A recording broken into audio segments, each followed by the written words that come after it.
5장. 벨사살 왕이 그의 귀족 1000명을 위하여 큰 잔치를 베풀고 그 1000명 앞에서 술을 마시니라. 벨사살이 술을 마실 때에 명하여 그의 부친 느부갓네살이 예루살렘 성전에서 탈취하여 온 금은 그릇을 가져오라고 명하였으니 이는 왕과 귀족들과 왕후들과 후궁들이 다 그것으로 마시려 함이었더라. 이에 예루살렘 하나님의 전 성소 중에서 탈취하여 온 금그릇을 가져오매 왕이 그 귀족들과 왕후들과 후궁들과 더불어 그것으로 마시더라. 그들이 술을 마시고는 그 금, 은, 구리, 쇠, 나무, 돌로 만든 신들을 찬양하니라. 그때 사람의 손가락들이 나타나서 왕궁 촛대 맞은편 석회벽에 글자를 쓰는데 왕이 그 글자 쓰는 손가락을 본지라. 이에 왕의 즐기던 얼굴빛이 변하고 그 생각이 번민하여 넓적다리 마디가 녹는 듯하고 그의 무릎이 서로 부딪힌지라. 왕이 크게 소리질러 술객과 갈대아 술사와 점쟁이를 불러오게 하고 바벨론의 지혜자들에게 말하되 누구를 막론하고 이 글자를 읽고 그 해석을 내게 보이면 자주색 옷을 입히고 금사슬을 그의 목에 걸어주리니 그를 나라의 셋째 통치자로 삼으리라 하니라. 그때 왕의 지혜자가 다 들어왔으나 능히 그 글자를 읽지 못하며 그 해석을 왕께 알려주지 못하는지라. 그러므로 벨사살 왕이 크게 번민하여 그의 얼굴빛이 변하였고 귀족들도 다 놀라니라. 왕비가 왕과 그 귀족들의 말로 말미암아 잔치하는 궁에 들어왔더니 이에 말하여 이르되 왕이여 만수무강하옵소서. 왕의 생각을 번민하게 하지 말며 얼굴빛을 변할 것도 아니니이다. 왕의 나라에 거룩한 신들의 영이 있는 사람이 있으니 곧 왕의 부친 때에 있던 자로서 명철과 총명과 지혜가 신들의 지혜와 같은 자니이다.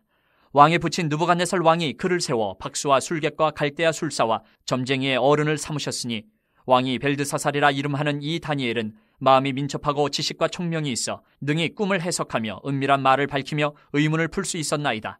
이제 다니엘을 부르소서. 그리하시면 그가 그 해석을 알려드리리이다 하니라. 이에 다니엘이 부름을 받아 왕의 앞에 나오매 왕이 다니엘에게 말하되 내가 나의 부왕이 유다에서 사로잡아온 유다 자손 중에 그 다니엘이냐. 내가 내게 대하여 들은즉 내 안에는 신들의 영이 있으므로 내가 명철과 총명과 비상한 지혜가 있다 하도다. 지금 여러 지혜자와 술객을 내 앞에 불러다가 그들에게 이 글을 읽고 그 해석을 내게 알게 하려 하였으나 그들이 다 그 해석을 내게 보이지 못하였느니라. 내가 내게 대하여 들은즉 너는 해석을 잘하고 의문을 푼다 하도다.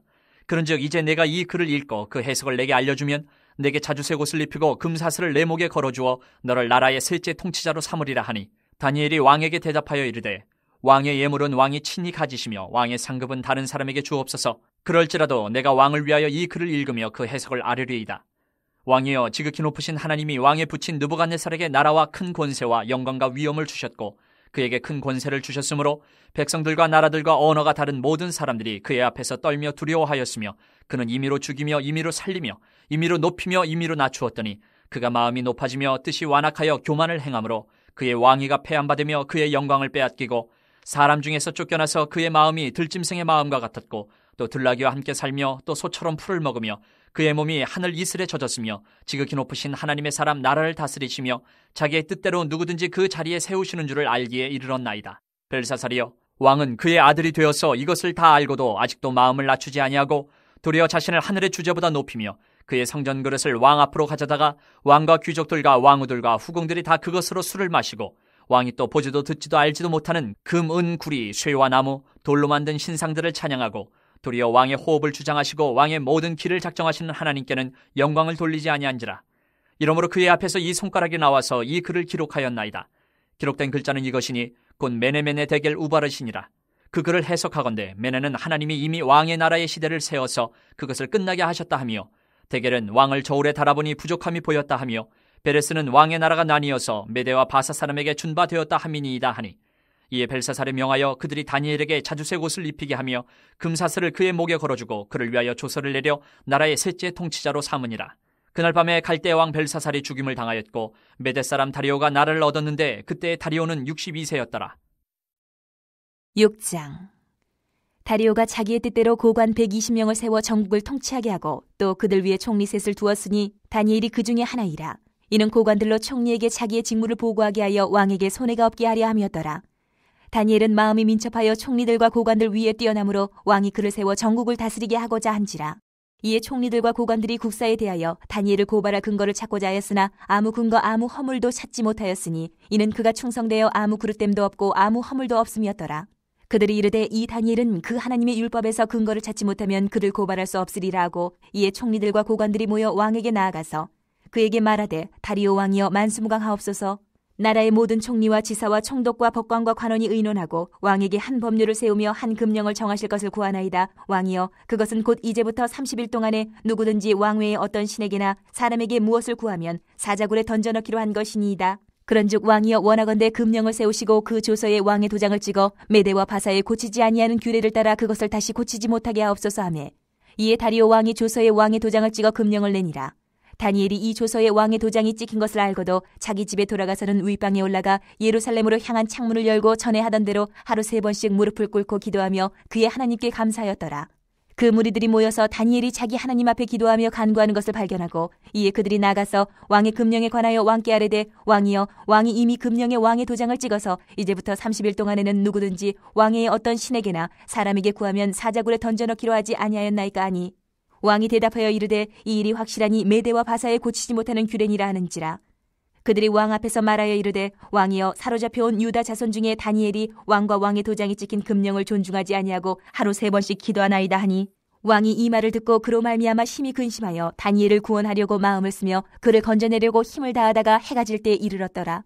그 무리들이 또 모여 왕에게로 나와서 왕께 말하되, 왕이여, 메대와 바사의 규례를 아시거니와 왕께서 세우신 금령과 법도는 고치지 못할 것이니이다 하니, 이에 왕이 명령하며 다니엘을 끌어다가 사자굴에 던져넣는지라. 왕이 다니엘에게 이르되, 내가 항상 섬기는 너희 하나님이 너를 구원하시리라 하니라. 이에 돌을 굴려다가 굴 어기를 막으매 왕이 그의 도장과 귀족들의 도장으로 봉하였으니 이는 다니엘에 대한 조치를 고치지 못하게 하려 함이었더라. 왕이 궁에 돌아가서는 밤이 새도록 금식하고 그 앞에 오락을 그치고 잠자기를 마다하니라. 이튿날에 왕이 새벽에 일어나 급히 사자굴로 가서 다니엘이 든 굴에 가까이 이르러서 슬피 소리질러 다니엘에게 묻되, 살아계시는 하나님의 종 다니엘아, 내가 항상 섬기는 내 하나님이 사자들에게서 능히 너를 구원하셨느냐 하니라.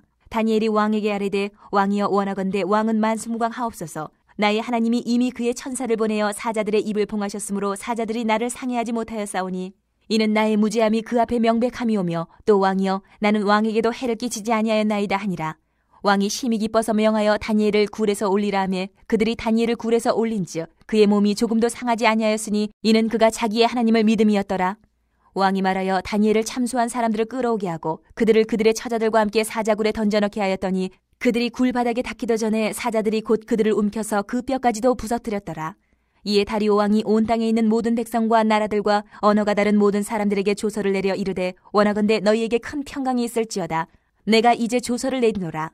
내 나라 관할 아래에 있는 사람들은 다 다니엘의 하나님 앞에서 떨며 두려워할지니 그는 살아계시는 하나님이시요 영원히 변하지 않으실 이시며 그의 나라는 멸망하지 아니할 것이요 그의 권세는 무궁할 것이며 그는 구원도 하시며 건져내기도 하시며 하늘에서든지 땅에서든지 이적과 기사를 행하시는 이로써 다니엘을 구원하여 사자의 입에서 벗어나게 하셨음이라 하였더라. 이 다니엘이 다리오 왕의 시대와 바사 사람 고레스 왕의 시대에 형통하였더라.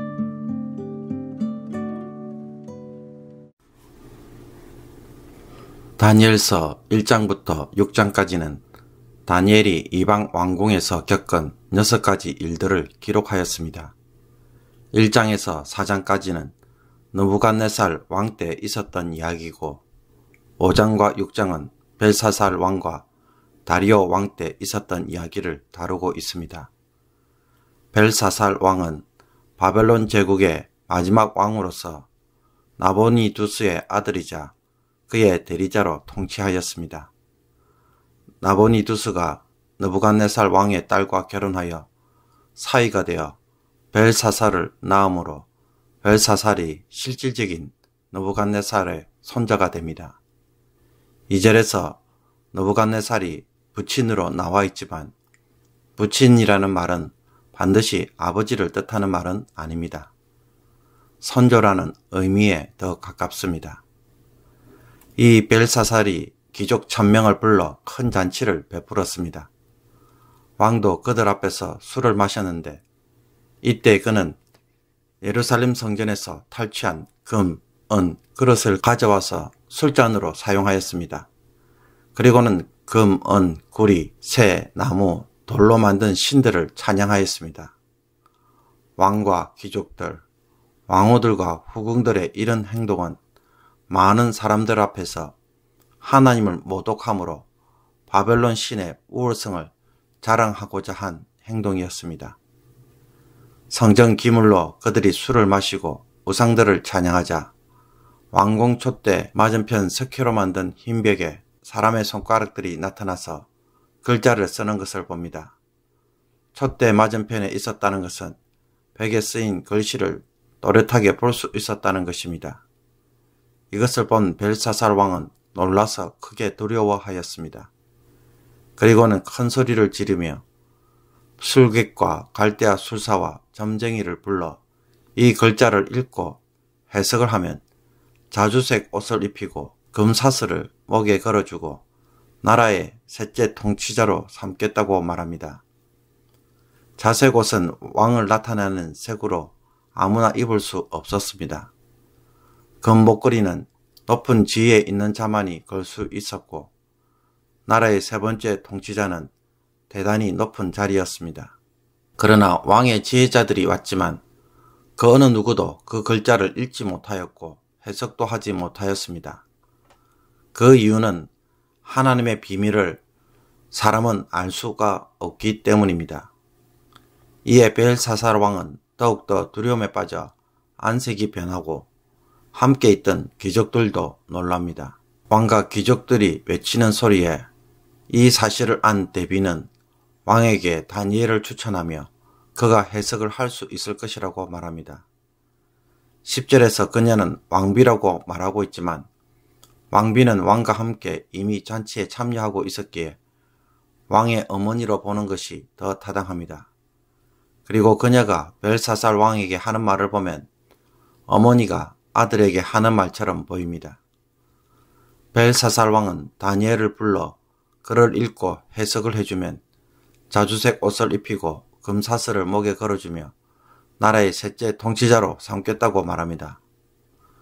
아마도 벨사살 밑에서 다니엘은 높은 자리를 차지하지 못했던 것으로 보이며 또 개인적으로 잘 몰랐던 것으로 보입니다. 다니엘은 왕이 주는 상급을 거절하며 포상을 받지 않을지라도 왕에게 글자를 읽고 해석을 알려주겠다고 말합니다. 다니엘의 이런 태도는 그가 선지자로서 오직 하나님 주신 명령만 지켜 행하며 하나님 주시는 말씀만을 전달하는 자임을 보여줍니다. 다니엘은 벨사살에게 왜 그의 앞에 손가락이 나와서 글을 기록하였는지 그 이유를 알려줍니다. 하나님이 왕에 붙인 느부갓네살에게 나라와 큰 권세와 영광과 위엄을 주어 모든 사람이 그 앞에서 떨고 두려워하게 하며 그가 임의로 사람을 죽이고 또한 살리기도 하며 높이기도 하고 낮출 수 있도록 하였지만 그가 마음이 높아져서 교만함으로 왕위가 폐하여지고 덜 짐승처럼 살다가 지극히 높으신 하나님이 사람 나라를 다스리시며 자기의 뜻대로 누구든지 그 자리에 세우시는 것을 깨닫게 되었다고 말합니다. 자기를 바벨론 통치자로 세우고 모든 권력을 주신 분은 하나님이시라는 것을 깨달았던 것입니다. 그런데도 벨사살은 이 모든 것을 보고도 교훈을 받지 않고 마음을 낮추지 않으며 도리어 자신을 하나님보다 높이고 성전 기물로 술을 마시고 우상들을 찬양하며 하나님께 영광을 돌리지 않으므로 이 글자를 기록하였다고 말합니다. 그리고는 두 번째로 그 글자를 읽고 해석합니다. 그 글자는 메네메네 데겔 우바르신이었습니다. 메네는 세워지다 라는 뜻으로 하나님께서 이미 왕의 날을 세워서 그 종말을 정했다는 것이고 데겔은 저울에 달다는 뜻으로 왕을 저울에 달아보니 그 무게가 모자란다는 것입니다.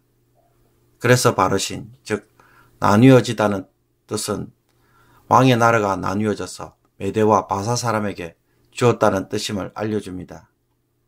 이 해석에 벨사살은 다니엘에게 말한 대로 포상을 하지만 그날 밤에 해석 그대로 죽임을 당하고 메대 사람 다리오가 바벨론을 차지하게 됩니다. 그때 다리오의 나이는 62세라고 말합니다. 최고의 전성기를 누렸던 느부갓네살에 이어 얼마 되지 않아서 벨사살 왕 때에 바벨론은 메대 바사에 의해 한순간에 멸망합니다. 교만은 패망의 앞잡이인 것입니다. 6장에서는 메대 사람 다리오 왕 때 있었던 일을 언급하고 있습니다. 세속 역사에서는 다리오 왕에 대한 기록이 없습니다. 또한 바벨론이 멸망할 당시 바사의 왕은 고레스였다는 점에서 다리오 왕이 누구인지 여러 가지 추측에도 불구하고 역사적으로 확정된 것은 아무것도 없습니다. 다리오 왕은 자기 뜻대로 정부의 관리 조직을 바꾸어 고관 120명을 세워 전국을 통치하게 하였고 그들 위에 총리 셋을 두었는데 다니엘은 그 중에 하나였습니다. 다니엘이 이처럼 총리로서 민첩하게 일하고 총리들과 고관들보다 더 뛰어나자 왕은 그를 전국을 다스릴 자로 세우려고 했습니다. 이때 다니엘을 시기하던 자들은 다니엘을 고발할 근거를 찾고자 했지만 그 어떤 허물을 찾을 수가 없었습니다. 이에 총리들과 고관들은 다니엘의 약점이 하나님의 율법에 있다는 것을 알고 음모를 꾸밉니다. 다니엘이 율법에 온전히 순종한다는 사실을 역이용하고자 했던 것입니다. 그래서 왕에게 30일 동안 왕외에 어떤 신이나 사람에게 기도를 하면 그 사람은 사자굴에 던져 넣도록 하자는 검령을 세우고 아무도 다시 고치지 못하도록 왕의 도장이 찍힌 조서를 만들도록 요청합니다. 다리오 왕은 이들의 요청에 따라 조서에 왕의 도장을 찍고 검령을 선포합니다. 그러나 다니엘은 이 조서에 왕의 도장이 찍힌 것을 알고도 전혀 하던 대로 자기 집에서 윗방에 올라가 예루살렘을 향한 문을 열고 하루 3번씩 무릎을 꿇고 기도하며 감사합니다. 시기하던 무리가 이것을 발견하고는 왕의 검령을 언급하면서 다니엘이 이것을 범하였음을 고발합니다. 이에 다리오 왕은 그들의 올무에 걸린 것을 알지만 왕의 권위 때문에 어쩔 수 없이 그들의 요구에 따라 다니엘을 끌어 사자굴에 던져 넣습니다. 그러나 왕은 다니엘에게 내가 항상 섬기는 너의 하나님이 너를 구원하시리라고 말합니다. 그런 후에 밤새도록 금식하고 오락을 금하고 잠자기를 거부합니다. 다음날 왕이 새벽에 일어나 급히 사자굴에 가서 하나님이 구원하셨는지 묻자 다니엘은 하나님이 천사를 보내어 사자들의 입을 봉하고 다치지 않았음을 말합니다. 이 일을 통해 자신의 무죄함이 명백하고 왕에게 해도 끼치지 않았다고 말합니다. 다니엘을 사자굴에서 올린 후 다리오 왕은 다니엘을 참수하던 사람들을 끌어오게 한 후 그들의 처자와 함께 사자굴에 던져 넣게 합니다. 그들이 굴바닥에 닿기도 전에 사자들이 그들의 뼈까지 부셔뜨렸습니다. 사자들이 다니엘을 죽이지 않은 것은 겁을 먹었거나 혹은 배가 불러서 된 것이 아니었습니다. 성경은 다니엘이 살아난 이유에 대해 그가 자기의 하나님을 믿었음이었다라고 말합니다. 이 사건을 통해 다리오 왕은 온 나라에 조서를 내려 다니엘의 하나님 앞에 모두 떨며 두려워하라고 말합니다.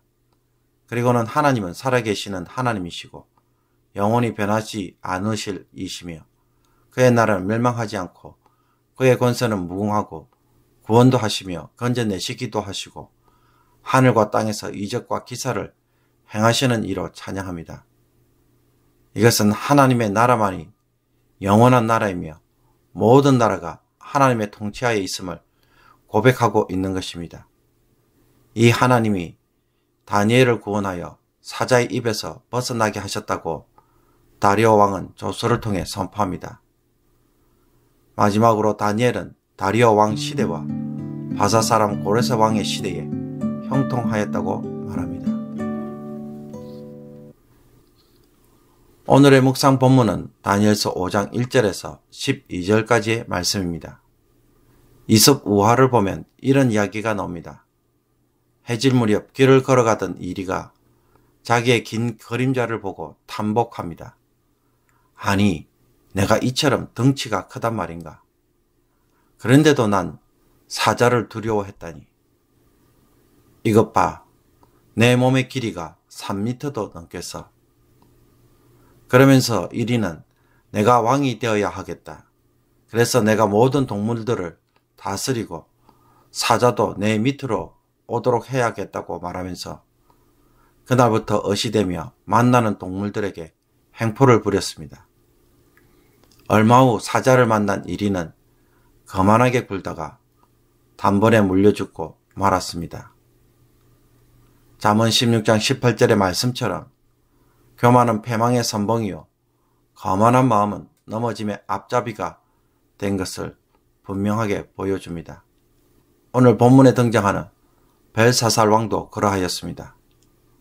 본문 해설에서 이미 설명한 것처럼 바벨론의 벨사살 왕은 귀족 1000명을 모아 큰 잔치를 베풀고 그들 앞에서 술을 먹던 도중에 예루살렘 성전에서 가져온 그릇들로 술을 마시고 우상들을 찬양하는 일을 하였습니다.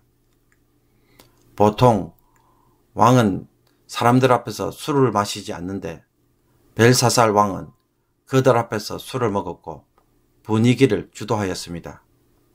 그리고 이 잔치에 왕후들과 후궁들까지 어울렸다는 것은 바벨론이 당시에 크게 도덕적으로 타락했다는 것을 보여줍니다. 하나님이 그들에게 모든 부와 권력을 주셨을 때 그들은 마치 자신이 이 모든 것을 이룬 것처럼 착각했습니다. 그래서 스스로 교만해져서 하나님이 주신 것이 아닌 자신이 이룬 노력의 결과물로 간주했고 그래서 내 것이니 내가 좀 마음껏 즐기고 싶은 마음을 가졌을 것입니다. 그래서 사치와 방탕한 삶이 자연스럽게 찾아왔습니다. 그러나 이 모든 것들이 하나님이 나에게 주신 복이라고 생각한다면 그것은 누구를 위하여 사용되어야 할까요? 내가 아닌 다른 사람을 위해 쓰도록 주신 것들이라고 말할 수밖에 없습니다. 하나님이 아브라함에게 복을 주신 이유는 복을 혼자 독점하고 화랑방탕하게 쓰도록 주신 것들이 아니었습니다. 하나님이 아브라함에게 복을 주신 이유는 복의 근원이 되어 더 많은 사람들에게 복을 주도록 하기 위함이었습니다. 그런데도 우리는 하나님이 우리에게 물질적인 복을 주실 때에 어떻게 생각하고 어떻게 반응합니까? 좀 더 넓은 집, 좀 더 좋은 차, 좀 더 좋은 고급 브랜드로 우리의 삶을 채우려고 하고 있지는 않습니까? 많은 사람들이 삶이 부유해지면은 자신의 집과 삶의 영역을 확장시키려고 하는 데에 대부분 투자합니다. 이런 점에서 벨사살 왕과 우리는 닮은 점이 있습니다. 그렇다면 벨사살처럼 하나님이 주신 복을 가지고 자기를 자랑하고 자기를 위해서만 사용한다면 결국 어떤 결과가 찾아옵니까? 하나님의 심판이 찾아올 수밖에 없다고 오늘 본문은 말하고 있습니다. 그렇다면 하나님이 내게 주신 복은 지금 어디로 흘러가고 있는지 볼 수 있기를 원합니다. 누구를 위해 사용되고 있는지 깨달을 수 있기를 원합니다. 마치 전부 내 것이냐 착각하며 허세를 부리는 일을 하고 있지는 않는지 돌아볼 수 있기를 원합니다. 이런 모습이 있다면 그것은 분명 교만입니다. 그 교만에 대해 하나님은 심판으로 응답하실 것입니다. 거대한 바벨론 제국이 이토록 허무하게 무너진 것은 군사력의 문제가 아니었습니다. 왕의 마음에 있던 이 교만 때문에 일어난 일이었습니다. 우리의 삶이 한순간에 무너질 수 있다면 그것은 하나님 앞에서 내가 교만할 때입니다. 사랑하는 성도 여러분, 하나님이 주신 것임을 알고 내가 아닌 다른 사람을 위해 또 주를 위해 사용되어야 할 것이 무엇인지 다시 한번 점검해 볼 수 있기를 원합니다. 하나님의 영광을 위해 사용되도록 주어진 것을 지금 내 자신을 위해서만 사용하고 있는 것은 없는지 오늘 깨닫고 하나님 앞에서 하나님의 영광을 위하여 다시 돌려드릴 수 있는 저와 여러분이 되기를 원합니다. 기도드리겠습니다. 하나님 아버지, 오늘도 말씀을 따라 하나님이 내게 주신 복을 통해 마치 내 것이냐 착각하고 교만하여서 사람들에게 자랑과 허세를 부리고 있는 것은 없는지 스스로 돌아보기를 원합니다. 내 지식을 자랑하고 내 잘남을 통해 칭찬을 구하고 나를 한껏 높이려고 사람들의 인정에 집착하는 내 모습은 없는지 나의 죄악을 깨닫는 마음을 주옵소서. 나를 위한 것이 아닌 내 주변을 위해 사용되도록 주신 것을 알고 누구를 위해 오늘 사용해야 될지 알게 해 주시고 인도하여 주옵소서. 하나님이 주신 복이 다른 사람에게도 흘러가도록 아브람처럼 복의 권으로 살기 원합니다. 하나님의 기쁨과 이웃의 기쁨을 구하는 순종의 삶을 오늘 살아갈 수 있도록 성령님께서 이끌어 주시고 만나게 해 주시고 섬기게 하여 주옵소서. 예수 그리스도의 이름으로 기도하옵나이다. 아멘.